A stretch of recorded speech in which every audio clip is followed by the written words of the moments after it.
Well, joining us now, Charu Sharma, Atul Vasan and Kirti Azad also with us. Charu, let me come to you first. If you look at the best win percentage as captain in the last few years, Virat Kohli has crossed 60%, nearly 61. Ricky Ponting, this is a minimum of 25 tests, was at 62.3. So India edging up towards one of the great Australians. In your opinion, is this perhaps our best test team over a period of time? Well, there are two different situations here, Vishnu. You're talking about the captain and his win percentage, and you're talking about the Indian cricket team. They're not quite, that closely related, because we can talk about captaincy later, because the captain is only 1 out of 11. Let's never forget that. If he's performing, great, big contribution to the team, but otherwise the other 10 also have a very major role.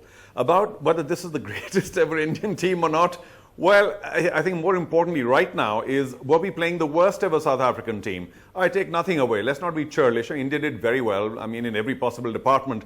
But they were playing a weak team, and that too at home. So, let's not get sucked into this home bully syndrome, because every nation plays a lot better at home.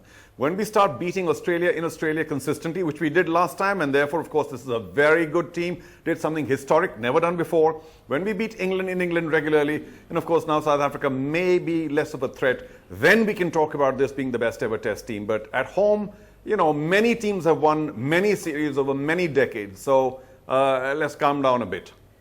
Atul, would you agree that perhaps it's too early to jump to such conclusions? On the other hand, if you look at the strength of the squad, if you look at the incredible fast bowling lineup that we have now, the reserves are so strong, perhaps more fast bowlers in the reserves than spinners, then do we not actually have something in our team now which we've never had? And therefore, if one were to argue that with this kind of bench strength, with this kind of striking ability, and with these batsmen, we are the test team, the best we've ever had, would I be too far off the mark?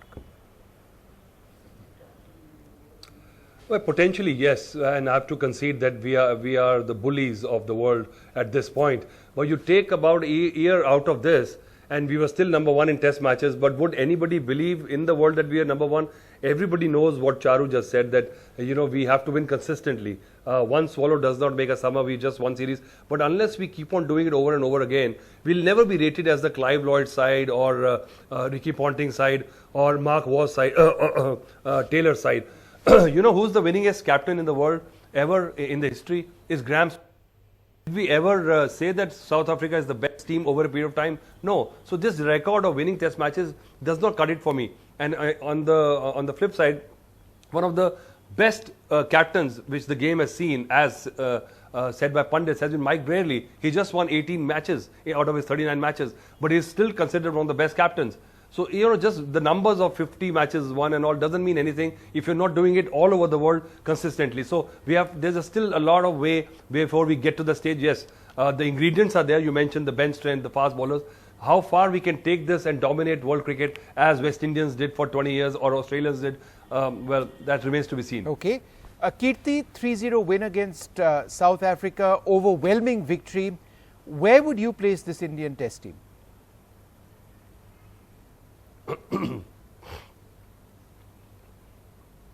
The teams really played in a different era. There were people who played before us. Conditions were different. Such facilities were not available. But yes, looking at the performance, the way the present team is playing, you can say it's one of the best. And Kirti, as far as what I was just discussing with Charu and Atul was concerned, the fast bowling strength, the fact that you've got fast bowlers picking up, I think 43% of wickets in a home series. That's the first time that Shami, Umesh and Ishant have picked up so many wickets. 26 of 60 South African wickets in our conditions by fast bowlers. What does that say about where we are in Indian cricket? Sure it is. Because I really love the spirit of the fast bowlers that we have. Shami and Umesh, I always thought that Umesh should have played for India regularly. He's really quick, though he was wavered in his direction. At times we see in test matches too. But somebody should work on him, because he's got pace in the air and off the track as well. Shami is a beautiful mover of the ball, keeps it up to the batsman, keeps them guessing as to which way the ball will go after pitching. We've got a very good bowler or all-rounder in Ravindra Jadeja, and that makes a lot of difference too. Ashwin Obviously, he's one of the greatest off spinners India or the world has ever produced. So we have a very good bowling side. Now that we see Rohit has come in as a very good opener, and along with him you have a Mayank Agarwal who's been scoring consistently in his very first series with a good down middle order. I'm sure this is one of the best sides. And Riddhiman Shah, I must speak about him especially. I think he's the best wicketkeeper that India has ever seen. Yeah. Charu, you want to comment on this last point? We talk about the new sensation, Rishabh Pant, but Riddhiman Saha as a wicketkeeper, class wicketkeeper in test matches, in the test match context, that adds something which we perhaps don't talk about enough in the when we talk about test cricket, that the role of the wicketkeeper. Yeah, well, that's suffered a bit over time because test matches themselves have suffered a bit over time because of limited overs cricket. So the big new heroes are the limited over or the white ball wicket keepers, because they essentially can add a lot more with the bat and of course can keep a bit. I mean, you can see maybe there are 10 or 15 wicket keepers who can keep for India in limited overs, but in the test matches, which is a specialist's backyard, that's where you need the best in the land. And there's no question in the many minds, we'll talk cricket, and of course Kirti mentioned that Saha is fabulous. Of course, he's been riddled with injuries sadly, but that's what you need in a test match. The fact that he may give you a few runs in a test match, fine.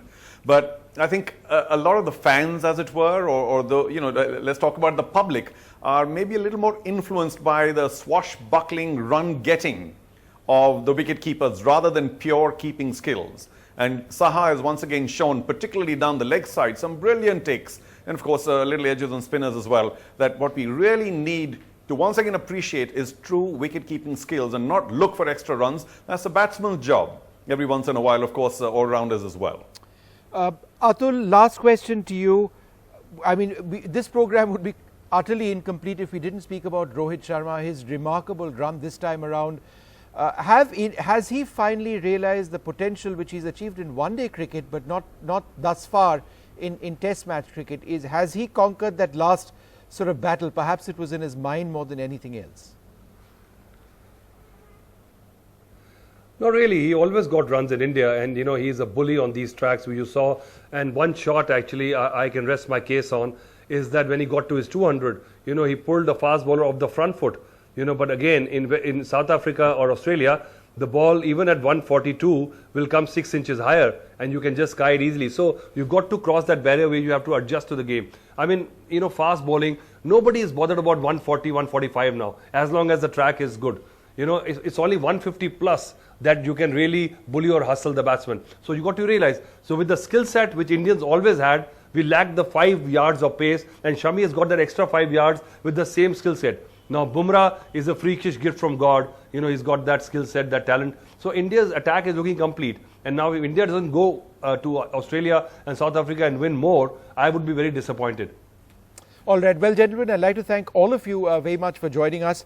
It has been a fantastic test series against South Africa. Yes, perhaps a weaker South African squad than we've seen in the past, but take nothing away from the performance of our bowlers and our batsmen. Out of time. I'll be back tomorrow at 9 p.m. Till then, goodbye.